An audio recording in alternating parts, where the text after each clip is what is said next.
ನಮಸ್ಕಾರ, welcome to TV Kannada. Karnataka BJP ಘಟಕದಲ್ಲಿ ಈಗ ಬೆಂಕಿ ಹೊತ್ತಿಕೊಂಡಿದೆ. ಅಸಮಾಧಾನದ ಜ್ವಾಲೆಯಲ್ಲಿ ದಗದಗ ಹೊತ್ತಿ ಉರಿಯುತ್ತಿರುವ ಕರ್ನಾಟಕ ಬಿಜೆಪಿ ಘಟಕ ತಣ್ಣಗಾಗುವ ಯಾವುದೇ ಲಕ್ಷಣ ಕಾಣ್ತಿಲ್ಲ.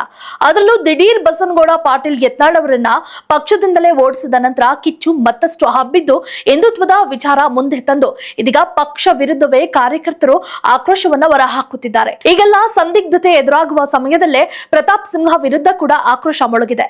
ಈಗಾಗಲೇ ಯತ್ನಾಳ್ ಅವರನ್ನ ಉಚ್ಚಟಿಸಿರುವ ಈ ಸಮಯದಲ್ಲಿ ಈಗ ಮತ್ತೆ ಈ ದ್ವೇಷದ ರಾಜಕಾರಣ ಬೇಕಾ ಎಂದು ಕೆಲವರು ಕೇಳ್ತಿದ್ದಾರೆ.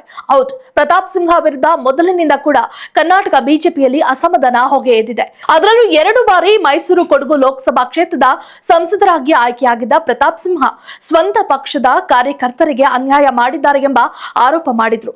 ಇದು ಬಿಜೆಪಿಯ ಕೆಲವು ನಾಯಕರ ಕೆಂಗಣ್ಣಿಗೆ ಗುರಿಯಾಗಿತ್ತು.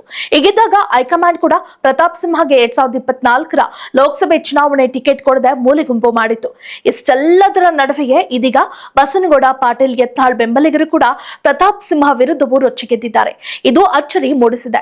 ಇದಕ್ಕೆ ಮುಖ್ಯ ಕಾರಣ ಏನು ಎಂಬುದನ್ನ ತಿಳಿಯುವುದಾದ್ರೆ, ಬಿಎಸ್ ಯಡಿಯೂರಪ್ಪ ಪುತ್ರ ಬಿವೈ ವಿಜಯೇಂದ್ರ ವಿರುದ್ಧವೇ ಗುಂಪು ಕಟ್ಟಿಕೊಂಡು ಬಿಜೆಪಿ ಒಳಗೆ 2 ಗುಂಪು ಮಾಡಿದವರ ಸಂಖ್ಯೆ ದೊಡ್ಡದಾಗಿದೆ.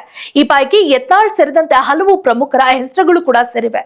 ಅದರಲ್ಲೂ ಪ್ರತಾಪ್ ಸಿಂಹ ಈ ವಿಚಾರದಲ್ಲಿ ಮೊದಲಿನಿಂದ ಕೂಡ ಬಿವೈ ವಿಜಯೇಂದ್ರ ವಿರುದ್ಧ ನಿಂತಿದ್ರು. ಆದ್ರೆ ಈಗ ಸಡನ್ ಆಗಿ ಮಗ್ಗಲು ಬದಲಿಸಿರುವ ಪ್ರತಾಪ್ ಸಿಂಹ ಈಗ ವಿಜೇಂದ್ರ ಬಣದಲ್ಲಿ ಗುರುತಿಸಿಕೊಂಡಿದ್ದಾರೆ.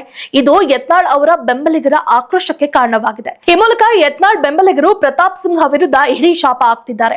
ಬಸನಗೌಡ ಪಾಟೀಲ್ ಯತ್ನಾಳ್ ಉಚ್ಚಟನೆ ಸುದ್ದಿ ತಿಳಿದು ಕೆಲವು ರೆಬಲ್ ನಾಯಕರು ಈಗ ಈ ಬಗ್ಗೆ ಪ್ರತಿಕ್ರಿಯೆ ನೀಡುತ್ತಿದ್ರೆ, ಹಾಗೆ ಹಲವು ನಾಯಕರು ಈ ಬಗ್ಗೆ ಬೇಸರ ಹೊರಹಾಕಿದ್ದು ಬಸನಗೌಡ ಪಾಟೀಲ್ ಯತ್ನಾಳ್ ಉಚ್ಚಟನೆ ನೋವು ತಂದಿದೆ ಅಂತಿದ್ದಾರೆ. ಆದ್ರೆ ಪ್ರತಾಪ್ ಸಿಂಹ ಈ ವಿಚಾರದಲ್ಲಿ ಬಿವೈ ವಿಜಯೇಂದ್ರ ಜೊತೆಗೆ ಹೋಗಿಬಿಟ್ರ?